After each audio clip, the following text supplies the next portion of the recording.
Okay, here are the tunes. You have a great show. Okay. Thank you. Can you hear me okay? Yes, you sound great. Okay, good.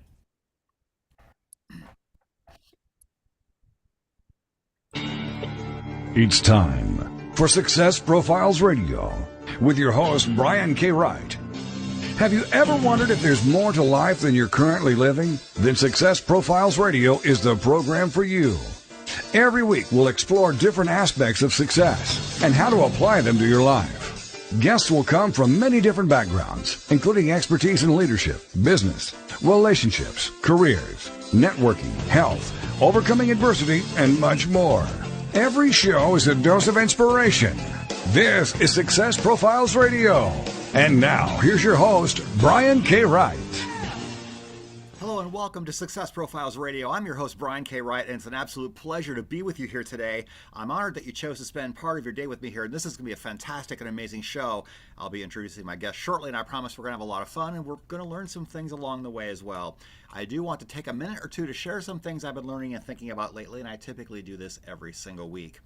I listened to a book by my friend Scott Duffy called Breakthrough, and he mentioned something that hit me pretty hard. He said the most valuable businesses are those that have subscription-based income tied to it. If you think about it, it makes a lot of sense. If you can create ways to offer something that people pay for over and over again automatically, it's a stream of income you can count on. But if all of your income depends on being paid once for a sale, you'll have to keep looking for more customers, and that takes a lot of time, energy, and money to do. And if you plan to sell your business someday, your buyer will want systems in place that generate regular income. So how can you convert some of your one-off income to recurring income? That is your question for this week. And if you've not downloaded and subscribed to Success Profiles Radio on Apple Podcasts or iTunes, please do that. Leave a 5-star review. That would be awesome and amazing. We've been doing this for over 14 years, and I would love for that to happen. And I just learned today that Success Profiles Radio is currently ranked at this very moment 132 in the business podcast category on iTunes. So that's a huge milestone. We are in the top 200. So there are a lot of you out there listening. So thank you so much for that. Your support means everything. And with that in mind, I want to introduce my very special guest this week. His name is Mark Parrish. Let me tell you about him. Mark Parrish is a seasoned business leader with a proven track record of success in the fast-paced world of franchise management. Overseeing 22 McDonald's restaurants and generated more than $75 million in annual revenue, he brings unparalleled expertise in operations, leadership, and strategy. His hands-on business experience has helped him build and manage multi-million-dollar franchises, and that has made him a sought-after coach and speaker. He offers valuable insights to aspiring entrepreneurs and business leaders. And beyond all of that, he has a passion for mentorship.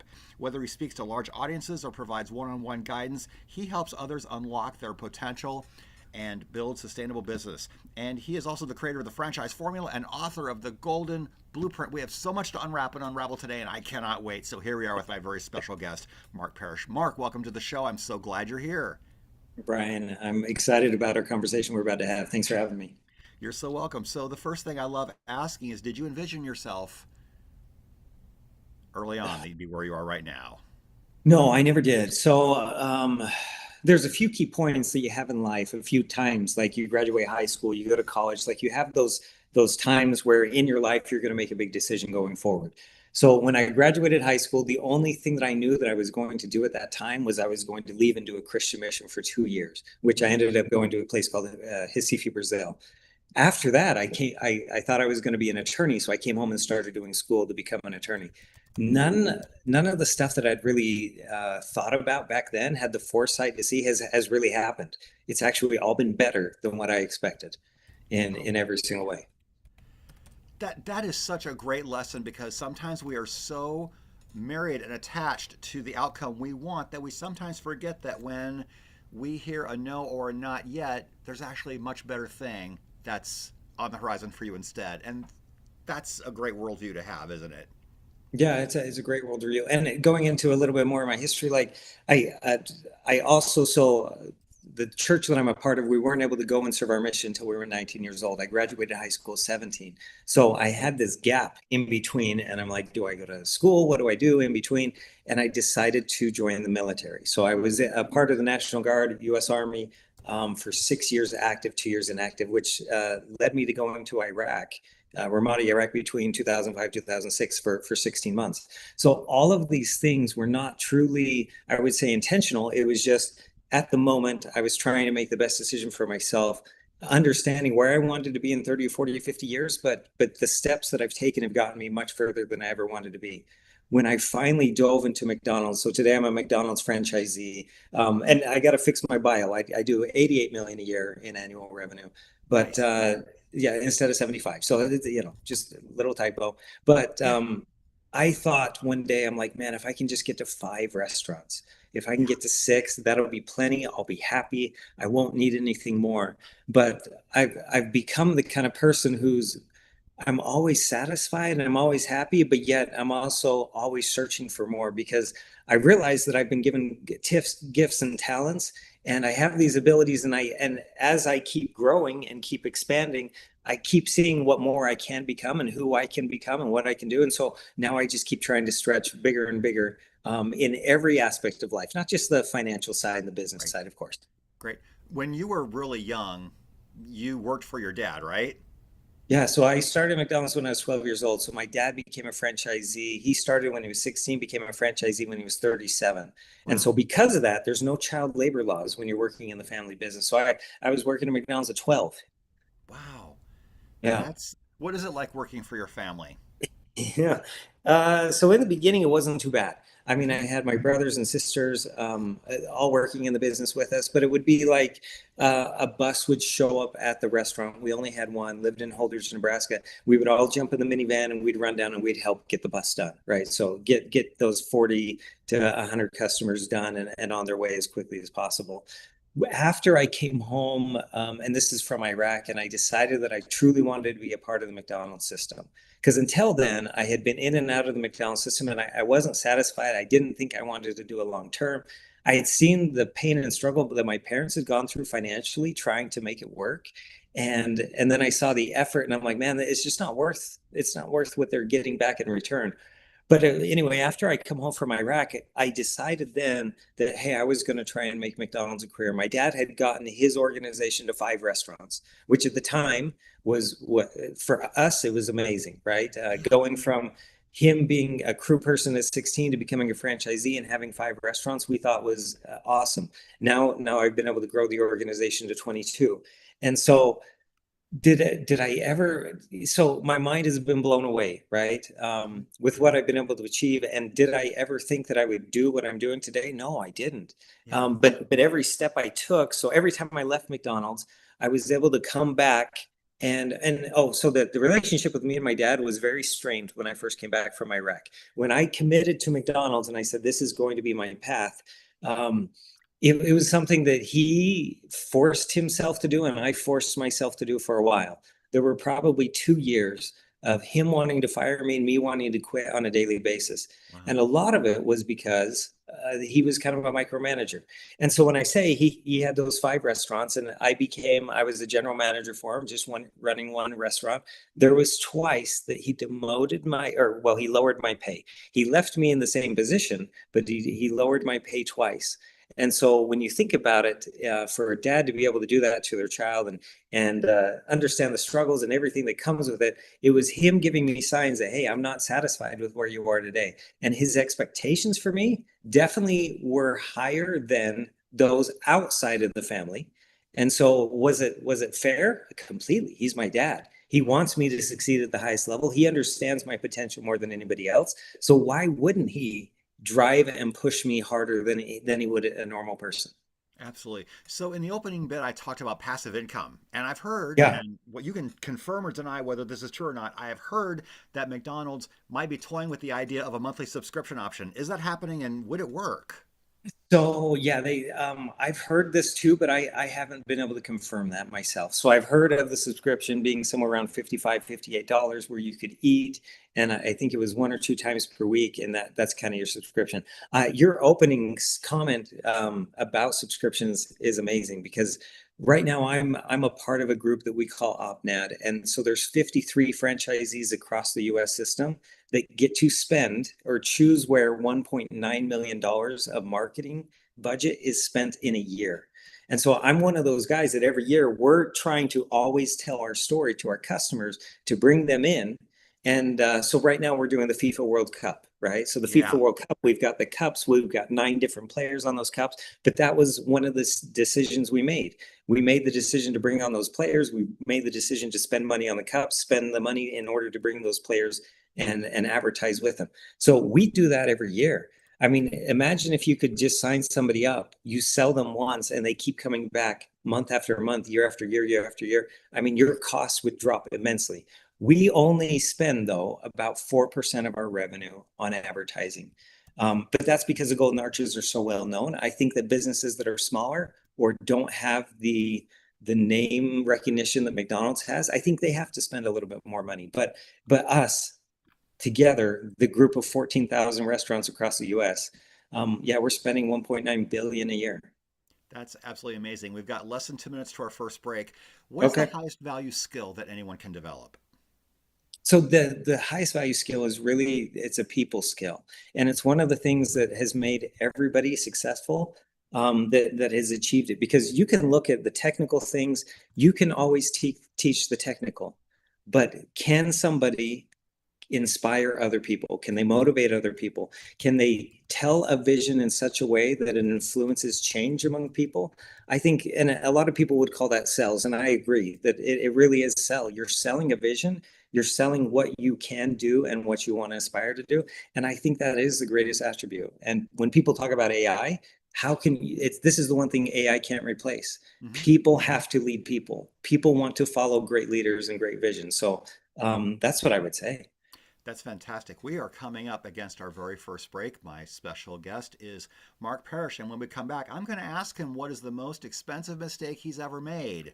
I will also address something about mindset, and we will talk about his weekly planning sessions for him and his team, and the challenge of staying hands-on when you are expanding like Mark has expanded his empire of stores. We have so much more to talk about. I cannot wait to dive in deep, and we're going to do that with Mark when we come back. This is Success Profiles Radio. Please stay with us. Don't go away. We are going to have an awesome and amazing show. We will be right back on the other side. Don't go away.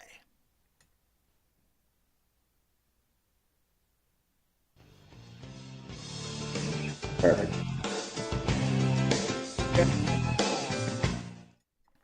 Commercials are playing in the background. We can talk privately for a minute or two. Okay.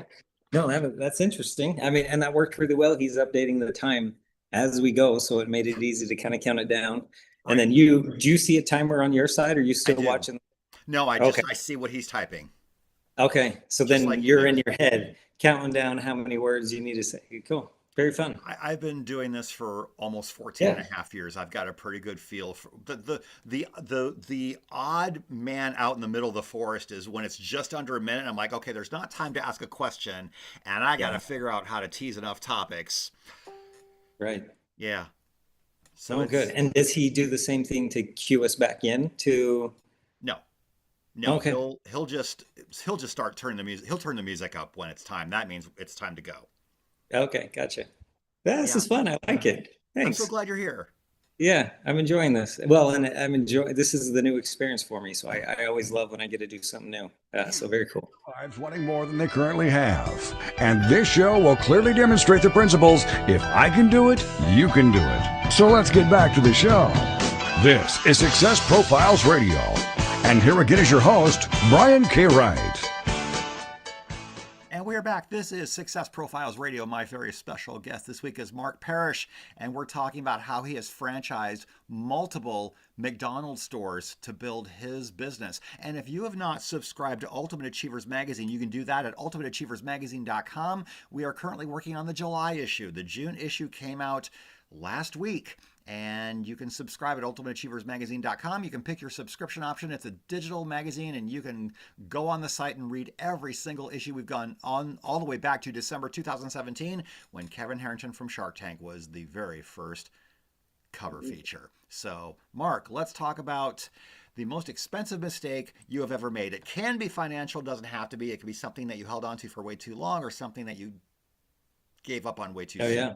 No, since you teed that up before the commercial break, I already thought of my answer, and it was by far the most expensive mistake. A lot of people think that when you get into a franchise or something like McDonald's, you're buying the systems and processes, and you're exactly right. But those systems and processes, they still need leadership, they still need someone to manage, and they still need someone to be actively engaged. One of the things that makes McDonald's so great is they require us franchisees to always give our full time and best efforts.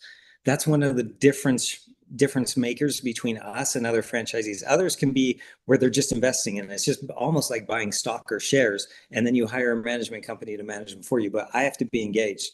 So I decided to build a house 4 years ago. Well, it was really 5 years ago.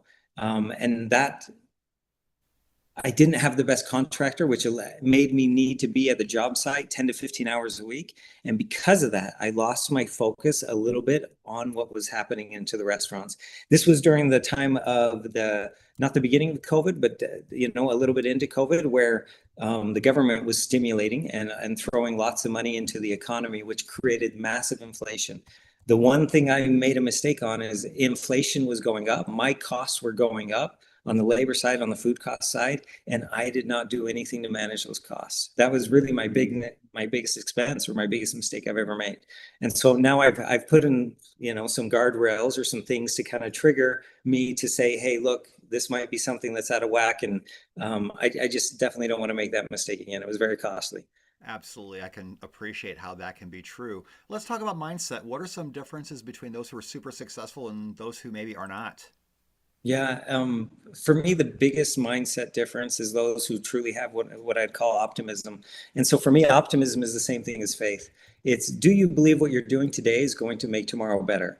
Do you believe that if you take the right actions today, this week, next month, and so on, that in 6 months and 1 year and 2 years from now, that the life is going to be better, or you're going to achieve those goals? I look at the things that have really impacted me, and it really started with just the simple practice of setting goals. When every year I set goals just like a lot of people do, but I don't just set those goals kind of as New Year's resolutions, then walk away. It's something that I hit back on, and I try to look at them on a daily basis. But those goals really then influence your actions, not because you become perfect, not because you set a goal and it's like, all right, every day I need to do this to achieve it. I miss days, there's times I make mistakes, sometimes I take steps backwards, but by just setting goals, it will change your trajectory. There's no way that it can't. That type of focus, and then I break it down. I have 7 different categories in which I make my goals, and so my goals are, I follow what Dave Ramsey does when it comes to these 7 different categories, and it's really, you have a spiritual side, you have a financial side, you have a social side, you have all these, but that's how I lead my life now. And so it's not really, a lot of people call it goal setting, but it says I choose to lead my life financially by doing this, and that's how I set my goal. Or I choose to lead my social life by doing this, and so on. And some of those things I struggle with, just like everybody else. I'm not a big social guy. I talk so much throughout the day. I mean, you think about my job today is I lead the people who lead the people that take care of the customer. So I'm not interacting with the customers myself. I'm talking to the people and giving direction and trying to coach. And so with that, it's I'm kind of an introvert, so I talk all day, and then I come home and it's like, no, I don't really want to hang out. I don't want to go hang out with friends. I don't want to play cards. I don't want to. That's something that a lot of people do. So I have to have clear social goals where I reach out to people on purpose. I put it on my calendar every week to make sure that I keep up with my friends that I've chosen to have. So I mean, we all have things that we have to work on and things that are more natural than others. Yeah. Oh, for sure. I love all of that. I know that you do weekly planning sessions for you and your team. Tell us about that and how important that is and how that runs your business. Yeah, you got it. So for me, myself, my planning sessions are very similar. So each week, I would say that I do a lot of the same things every single day, and I call those things my non-negotiables. And so my non-negotiables, I read a book every single day, and usually I read for about 20 minutes. I exercise every day. I give my kids a hug in the morning before they or I go somewhere, and I give my kids a hug and tell them I love them every night. Like, I have these non-negotiables. So those things are just set in the calendar. They just happen. But then there's other parts that I do every day. And really that weekly session of planning happens on Sundays.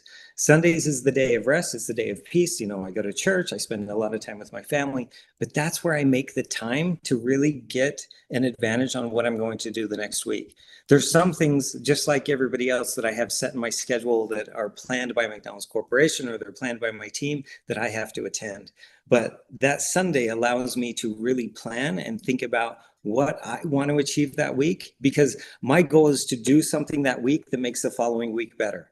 Whatever I do today, I want it to make tomorrow better. And so I think about that with that type of intentionality, and it really does drive and makes everything different. And then it also keeps it fresh and light.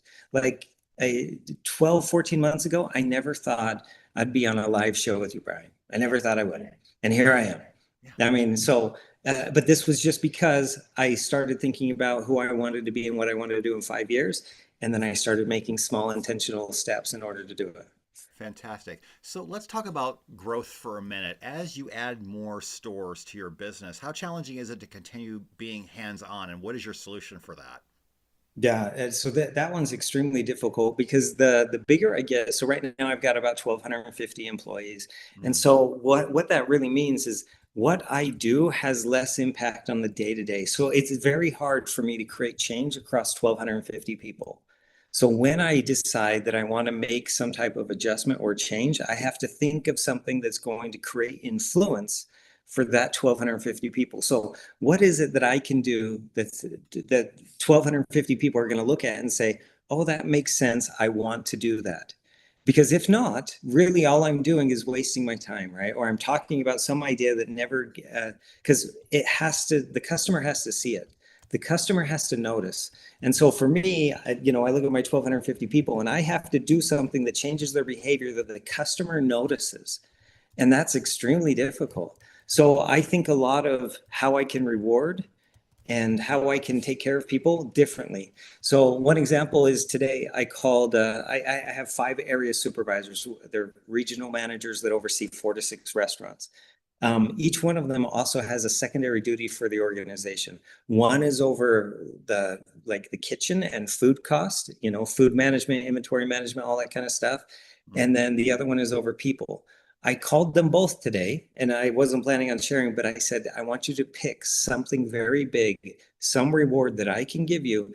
And then I'm going to give you a target for you to hit. And I told them, because in turnover, if we can reduce our turnover by a significant number, then our people are more likely to be trained better and they're going to give a better customer experience. And then on the other side, we waste a lot of food that we shouldn't, right? We buy food that expires before we can serve it. We cook too much and it gets thrown away. And then we also have a lot of theft inside of our restaurants. I mean, every restaurant has where you have people that eat food, take food, that kind of a thing. So so once again, I said to him, if we can get our food cost numbers down to a certain number, I want you to think of a big reward for yourself.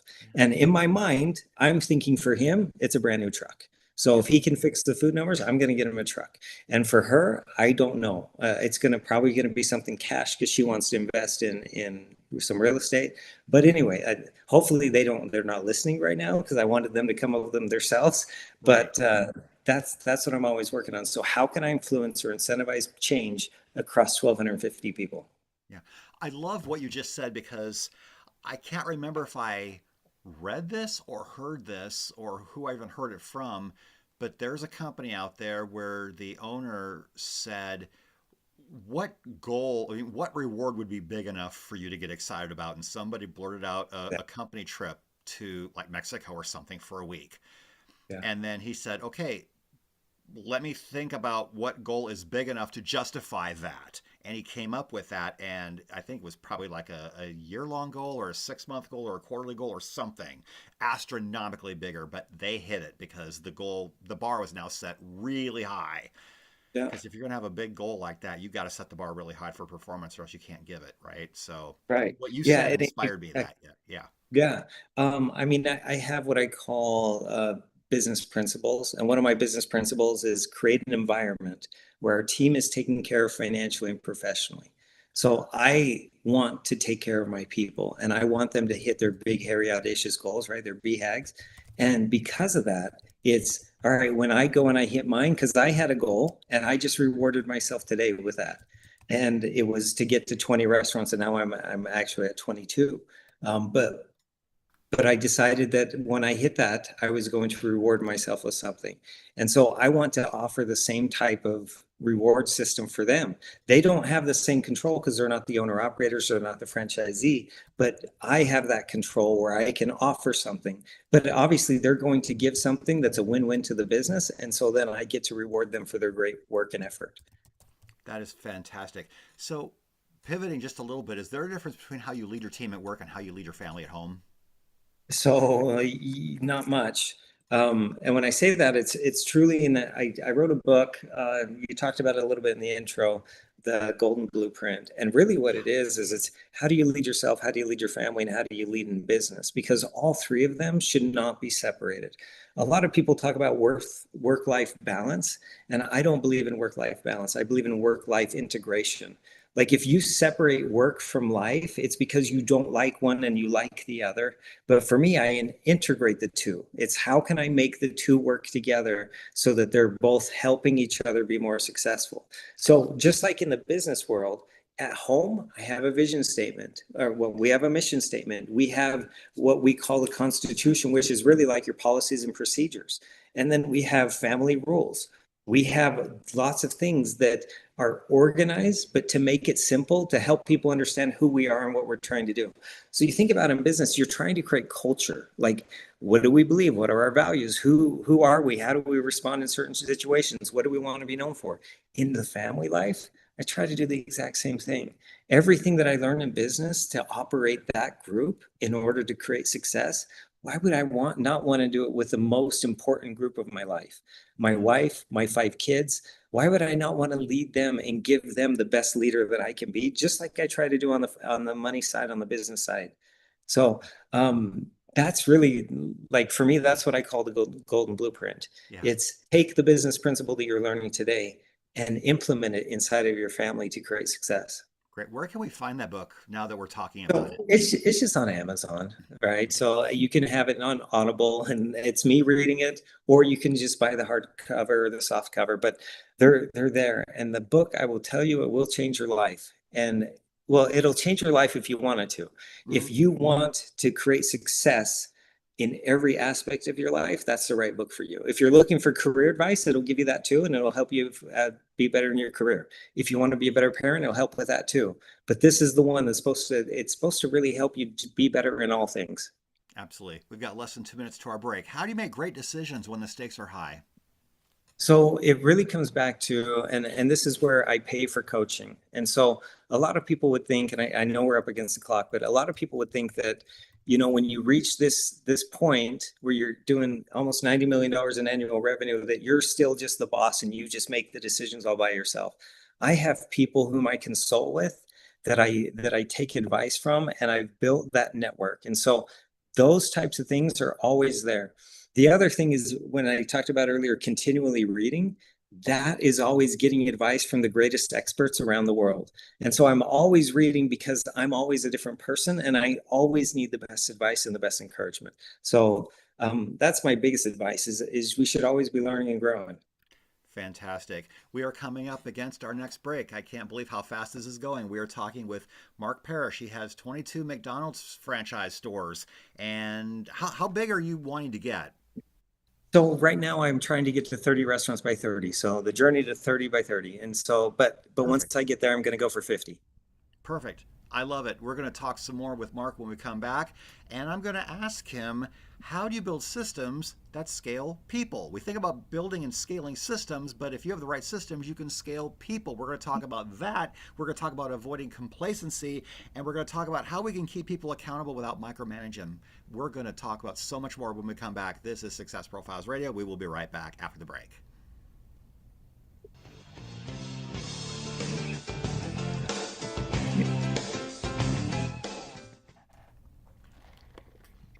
Yeah, that time is going by really fast. Holy crap. And we've got an hour, so we've got 30 minutes left. Yeah, we got 2 more segments left. Okay. Yeah, All when I right. tell people the show's an hour long, it's like it'll go really fast because we have commercial breaks every quarter hour. Yeah, So because it you're lets just you on keep for track like of the time. 12 to 13 minutes at a time, and then it goes fast. Okay, very cool. This All is right. fun. Yeah, and I liked whatever you just said about the segment coming up. Those sounded like great topics to dive into, so I'm excited to dive into them. Which one did you say you wanted to hit first? Uh, how do you build systems that scale people? Oh, yeah, that's a great one. That's a great. I like that one. Okay. And I'll tie it back into the family part too. So I'll show you how I do it in both places. There will be a question later in the show where I will ask, how do you coach someone who thinks that their ideas are better than the system you already have in place? Mm. Yeah, that's a tough one. Good. I'm glad you gave me a heads up on Yeah. that one.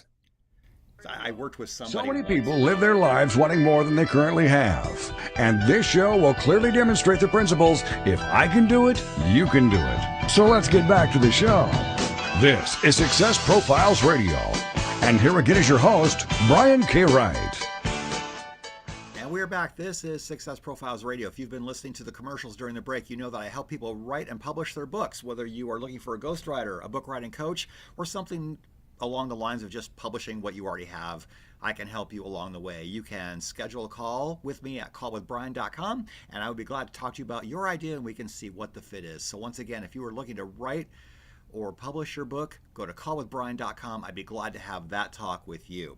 So Mark, when we think about scaling systems, that's what people focus on. But if you have the right systems, you can also scale your people, and that's where it's really at, isn't it? It is. And so you look at the McDonald's, right? The goal is everywhere you go, the Big Mac's supposed to taste the same. The French fries are supposed to taste the same, right? The customer experience side, service side is supposed to be about the same. So what I do then is when I think about the best way for me to scale or the best way for me to improve, something the customer notices, I have to scale the people. And so when you talk about scaling the people, I think about duplication. So myself, and this is what a question most of us could ask ourselves is, if I had 10 other of me's, what more would I be able to accomplish? Or if everybody at my place of work was exactly like me, would that place of work be better or worse than it is today? Be all right. So then in my business, I have what I call a book club.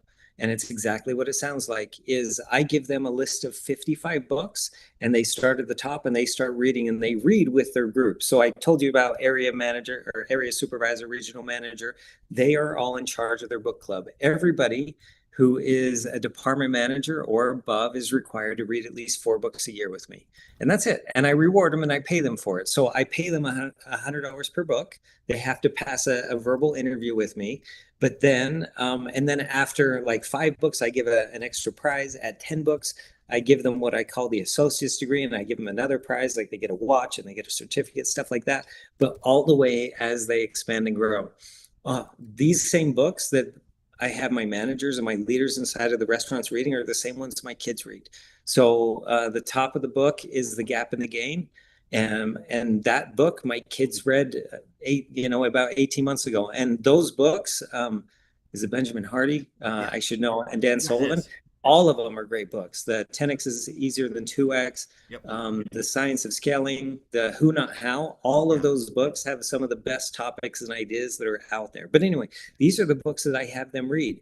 And then these books are because I know that if I want to level up my customer service, it can't level up unless I personally level up and then my leaders inside of my company level up. But they won't level up past me. They won't level up unless they see me as the example, showing them what and how to do in order to improve upon the business. And so this is the same thing at home then. My kids, I on purpose have them catch me reading. So I will go and be somewhere public. I'm not just hiding in my office or in my bedroom. I will go and be reading my book so that they see me and they catch me doing it. And obviously every day I'm asking them to. So my kids, they have a schedule very similar to what I create for myself. So right now in summer, it's very different than when they were in school. Every day of the week, they have certain tasks that they have to complete. Reading a book is one of their tasks that they have to complete. Just like you talk about how do you hold people accountable, with my kids, I have them complete a report card every single month. And at the end of that report card, it goes through the things that they were supposed to accomplish that month. And so one of it is, how many pages did you read in your book? What book are you reading? How many times did you practice piano, guitar? Because they all are required to do some type of instrument. How much of their program, and this is like for soccer, for basketball, like we have a training program for each one. How many of those did they do, and so on, right? So that's how we do it at home, but it's the same thing. In order for me to build people, I have to get them to learn and grow, because what I believe is everything should be home led, community supported. So anything I want my kids to know, I have to teach them at home. I have that responsibility. Anything I want my leaders to know and learn in the business, I have to teach them. I have that responsibility. And then I try to support them with other things. Yeah. Oh, that's fantastic. I love Dr. Benjamin Hardy. He is my favorite author right Amazing. now. Yeah, in fact, I am listening to 10x is easier than 2x. I am on the last chapter right now. Great book. Yeah, I've read or listened to most of the books that you just named off, so that's fantastic. How do we avoid being complacent? So complacency really comes from not having a vision of what you want to achieve. So we all set goals, but if that goal doesn't lead you to something bigger, then it's easy to quit, right? It's easy to not find that discipline, because really a lot of people will talk about being motivated, and it's really there's not, motivation comes and goes, but are you disciplined enough? And discipline comes from the vision of who you want to be or what you want to achieve. So myself, I want to feed people's minds, bodies, and souls. And so when I think about that vision, and the things that I want to help them with are family, faith, and freedom. And so when I have that vision, and I can tell you in detail what that looks like for the people I'm trying to help, but I'm just going to keep it broad like that. But that's what drives me every single day. So it's what pulls the complacency out of me, is because I know what I want to achieve in the next 5 years, in the next 10 years, the next 20 years. And I know that that's not a lot of time.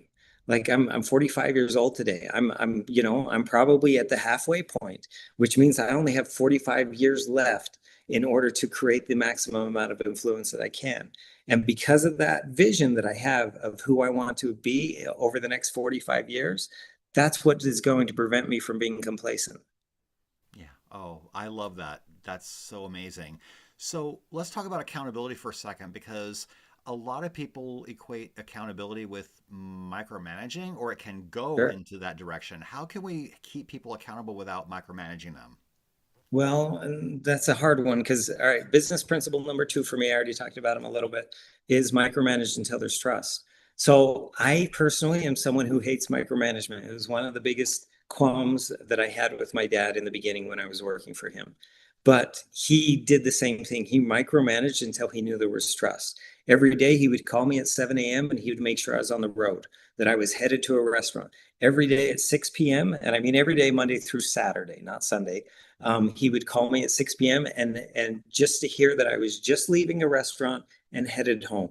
So he wanted 9 to 10 hours in the restaurants every day, and then the drive time. And at the time, I had restaurants that were 2 hours away each direction. So micromanage until there's trust is business principle number two. But once I have trust, then I step away, and there's 9 ways to hold people accountable. And I have it in my playbook that I give to all my leaders. Inside and I have a playbook. Inside this playbook has these business principles. It has 9 ways to hold people accountable. It has all the policies and procedures that I want that are different for my organization out inside of the McDonald's system. So then inside of that playbook, I also have the same thing for my family. It has our family constitution and so on. But this right here, anytime I sit down and we talk about accountability with our teams, I have them pull out their playbook. They go to page number 4, which is the 9 ways to hold people accountable. And we go through those 9 steps. And I say, which of these 9 steps are you following? Which one do you think that you're missing if something's not right in their accountability system? That's absolutely perfect. Is that anywhere? Is that on your website or anything like that, or is that internal? No, I don't have that posted anywhere. I know that I'm sending out newsletters all the time, and so I'll make sure to include that in one of my newsletters coming up. I mean, like the first one is don't be afraid to hold people accountable or call them out when they make a mistake, right? The last one, number 9, is finish with love. But those 9 steps, yeah, if people want to go to my webpage, and it's themarkparish.com, and they want to sign up for that newsletter, I'll make sure I go through that part soon and send that out to them. Fantastic. So when you run as many franchises, as many stores as you do, you have to maintain excellence at volume. Does this mean only that you're sticking to the system, or are there other things that go above and beyond just sticking to the system? Yeah, so the system is what I would say the things that McDonald's say that we're supposed to do.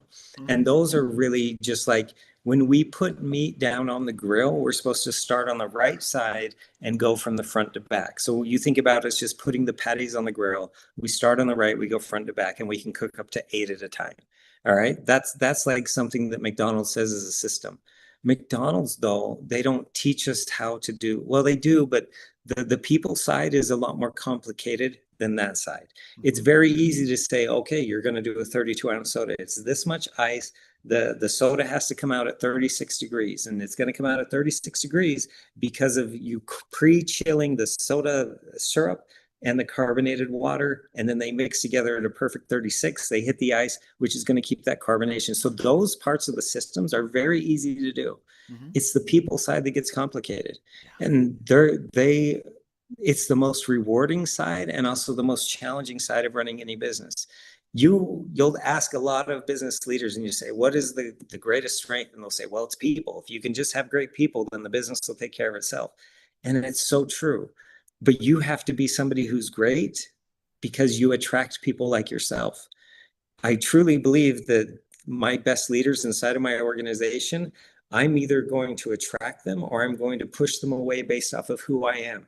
Yeah. And I think that's the same for every leader out there. So if you want people that are going to take pride in certain things, you have to take pride and show it with your actions first. Fantastic. We are coming up against our final break. I can't believe how fast this is going. We are with Mark Parrish, and we were talking about how he runs and builds his business where he owns and manages 22 McDonald's franchise stores, and he is on the way to 30 and beyond. We'll come right back after the break.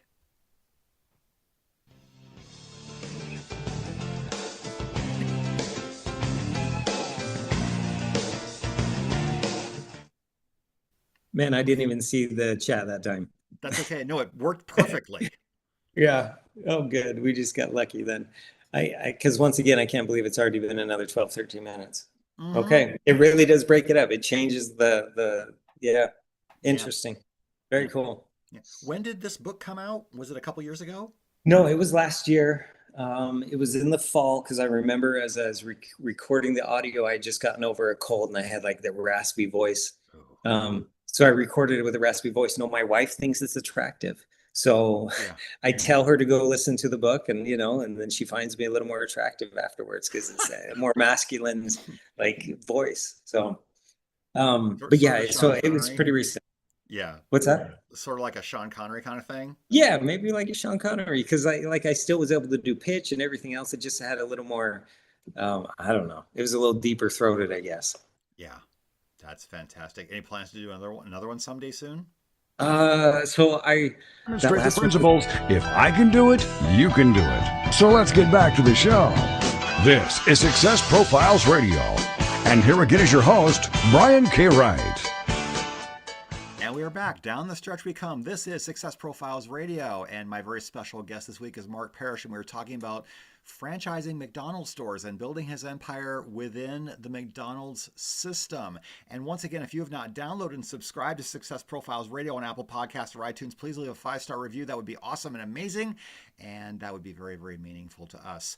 So Mark, let me ask you next. How do you coach someone who thinks that they have a way that is better than the system they have in place? Sometimes people think, ooh, I just want to add value to this, but don't change the thing that already works, right? Yeah, and this is really tough because I say something that also contradicts it. I always say that the answers are with the people who are serving the customers. When something's not working right, the people who are on the front line usually have the answer that can fix it. But then on the other side, McDonald's has created the will, right? The systems, the processes, they know what works and what doesn't work. The coolest thing about being a part of a brand like McDonald's, 40,000 restaurants across the world, right? They serve over 72 million people a day. And because of that, they have resources and they spend a lot of time in test kitchens, a lot of time just doing things. They have chefs. Everything that they teach you and they ask us to do, they have tested 1 million times over. They have spent hundreds of thousands of dollars or millions of dollars trying to figure out if that is the best and the easiest way to take care of the customers. So A lot of people naturally are coachable and other people aren't. So sometimes when somebody pushes back, I question one thing. It's why don't they believe me? And that's really one of the biggest hangups that people, a lot of leaders have is it because they don't see enough credibility with me and that's why they're questioning it? Or is it they truly believe that they've established something that's better? One of my business principles is be radically open-minded, but not easily persuaded. So I do want to listen to their ideas and thoughts, but I'm not someone who's necessarily going to change or make changes right away.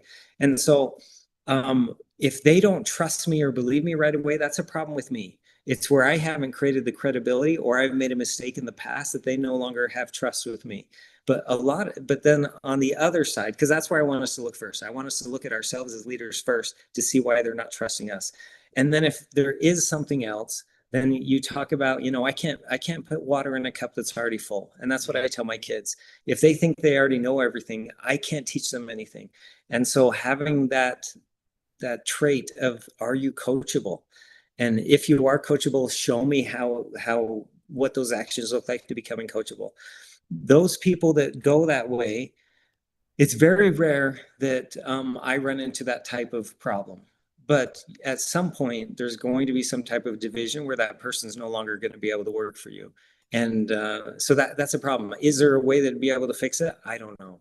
Yeah. Because if they don't trust you, and even if you've done everything and you keep giving them the right answers and they still don't trust you, then that's just a relationship that's probably not going to work out, and you should just cut ties and move on.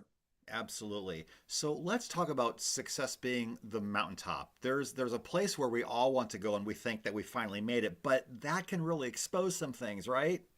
Yeah. So success. So for me, inside of my business, I call that the vision statement, right? You're on top of the mountain, you're looking down and you're looking at what you've created and what you're known for. In the business world, I want to be the most accurate, the fastest, and the friendliest restaurants in the world. That's what it means for me. I really have accurate, friendly, and fast. So everything we talk about on our leadership teams, every single day, we talk about accurate, friendly, and fast, because that's what customers care about when they come to McDonald's. Obviously, you're looking for convenience and you're looking for value, and that's just already built into the McDonald's system. So now on the people side, it's like, how can we make sure that you get what you ordered every single time? How can we make sure that it's done friendly, but it's also done quickly? The hardest part about success is sometimes people don't understand what it really took for you to achieve what you achieved. They don't see the risk, they don't see the pain, they don't see the struggles, the suffering, and they just see you when you have now reached the peak and when you're on top of the mountain. And because of that, they don't see the work and therefore aren't willing to do it themselves. Yeah. They want to achieve that peak the quickest way possible, but there's no quick ways. There's no easy way. Everybody has to go through those same steps. They have to learn the same lessons. They have to, experience the same experiences to really arrive at that peak and then understand what that success feels like and to be able to truly enjoy it, to be honest. For sure. Tell us about your 90-day run. It's like a 90-day sprint towards something in your business, right? Yeah, so this is something I learned from Patrick Bet-David. He's one of my mentors. He's some guy that I look up to immensely. I take my kids to his conference every year. It's called The Vault. It's coming up in Las Vegas this year, which I'm excited about. It's on the west side of the country where I live instead of being in Florida again. Anyway, I take my kids 12 years and older every year. It's like an MBA in a weekend. It is incredible. But he talks about reinventing yourself every 90 days. And I take that to heart is if I'm the same guy that I was 90 days ago, then I'm doing something wrong. I have to have changed something in myself every 90 days. And usually what that comes from is some direct thing that I've learned while I'm reading a book.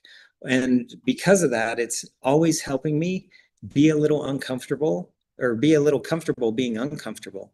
By doing these 90-day reinventing of myself, that's the reason why I'm on a podcast with you today and we're talking live on the radio, is because at one point I said, what am I going to do over the next 90 days to reinvent myself? Some of the things were easy. It was like, well, I'm going to become a hockey player. I barely know how to skate, but now I'm going to start playing hockey. And now I play hockey. It's just who I am now. I'm a hockey player. And it doesn't always mean adding more. Sometimes reinventing yourself means taking something away.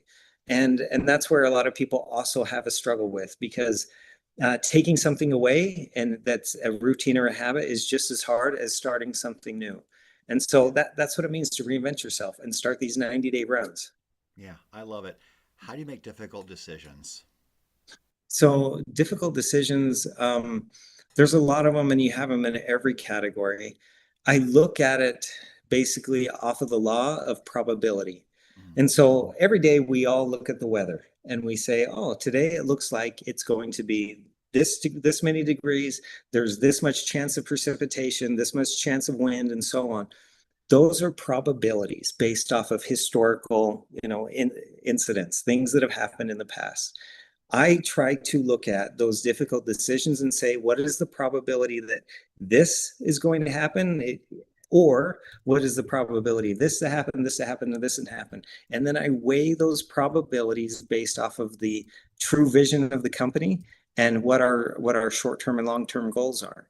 And so then at the end of it, when you take all the data and the information and you look at the probabilities of success and you say which one's worth the risk, then the decision becomes clear. And so I try not to do those alone. I try to do it with a group, because I need my group, my leadership group, to be on board to take whatever actions that we take. And if I do that myself, I didn't take them along the journey, and they won't have the same belief. And they might say, well, why don't we do it this way instead? Or why have you considered this? If I take them along that journey of decision making with me, they don't question the decision later on. And they can explain to the team why we decided to do it that way, because they were a part of that process. Absolutely. When you have an organization as big as yours, you have to have critical conversations with people. How do you prepare for that? How does that go for you? Yeah, critical conversation, crucial conversations, those they go a lot differently than they used to. Once again, when I talk about those 9 ways to hold people accountable, so I always try to tell people, I up front with them, hey, the reason we're talking today is because I've seen this as a part of the results of the business, and it's something I need to talk to you about. But then we go through, a lot of people, when they try to have these crucial conversations, they're much too worried about feelings instead of just focusing on data and facts. All you're doing when you're having a crucial conversation is you're presenting the data, because the numbers don't lie, right? Well, unless they're cheating on the numbers, but then you show them that they're cheating and that doesn't lie, right? So it's, Right. you're showing them the data and you're presenting that information. And then I ask questions. I say, look, you're supposed to be at this metric. The rest of the group is hitting the target. You're the only one not. What can you tell me about that? Mm-hmm. And you let them give the conversation. The goal is for them to have the same belief at the end of that meeting. Like if you think that they, you want to give them another chance, you want them to keep going, you want to lead them through the questions where they say, okay, I'm missing the mark in these categories, but I know how I can achieve it, or I know how I can improve, or I know how much time I have to improve. And the same thing when I decide to terminate people or ask people to leave the company, my goal is to present the information to them and say, what do you think I should do? Now you seeing the same results that I'm seeing, and the way and how far we are from hitting the goal, what do you think I'm supposed to do in this situation? And most of the time, they're going to give the answer for me. Yeah, absolutely. Tell us about the franchise formula. So the franchise formula really goes along with the same thing that we've been talking about today. It's the franchise. You look at the systems and processes that McDonald's has taught me, and how I've been able to implement them in my personal life, in the community, not in the business, and in my family. That's what the franchise formula is. It's a formula of following processes, which are routines that you do daily, weekly, and monthly, that lead you to be successful. So the book, The Golden Blueprint, the franchise formula, it's really, hey, how can we achieve success in all aspects of life? I don't just want to be great at one thing. I want to be great at all the things that matter the most. Yeah, I love that. We've got less than 2 minutes until the end. What has surprised you the most about your journey, Mark? Yeah. So one last piece about the franchise formula, I go through parts on that on YouTube. So if you want to see videos where I go through, YouTube is the place to find it. What surprised me the most about the journey is just really It's really the love that you find with the people that you're able to. So I'm able to do things for people where no one else is able to have that type of impact. I'm able to teach them things that changes their life, that changes their trajectory. I'm able to support them in ways where they've never been supported. I never thought I would be able to affect so many people's lives as I have been able to. And that's just being somebody who cares about the people that work for me. Yeah, that's fantastic. So, how can we find you? How can we get your book? How can we try with you and vibe with you? Yeah. So once again, come find me on YouTube, find me on Insta, find me on TikTok at the Mark Parrish, and Parrish is Parrish. And then the book, The Golden Blueprint, it's on Amazon, it's on Audible. But I would love for people to follow along. I'm on an amazing journey, and I'd love to share what I've learned. Fantastic. And final thoughts. Final thoughts are really all of us should be looking for ways that we can be better. I have the mentors that I have. You should also choose to have mentors or people that you want to look like and be like in the future. Fantastic. Mark, thank you for being here. You were phenomenal. I can't wait to do this again one day. Brian, you're the man. Thank you. I appreciate you. Thank you, and thanks to all of you for listening. This has been Success Profiles Radio. Join us every Monday at 6 p.m. Eastern, where I interview another world-class achiever, learn what they did, what they overcame, and the lessons we can learn along the way. Until next week, take care, everyone. Goodbye. Have a great week.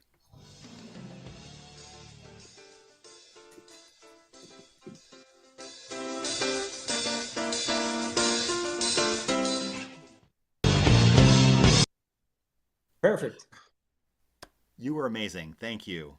Well, that was fun, Brian. Thank you, my man. That really was fun. Yeah. Thank you. You're so And for welcome. teaching me something new. Yeah. Yeah.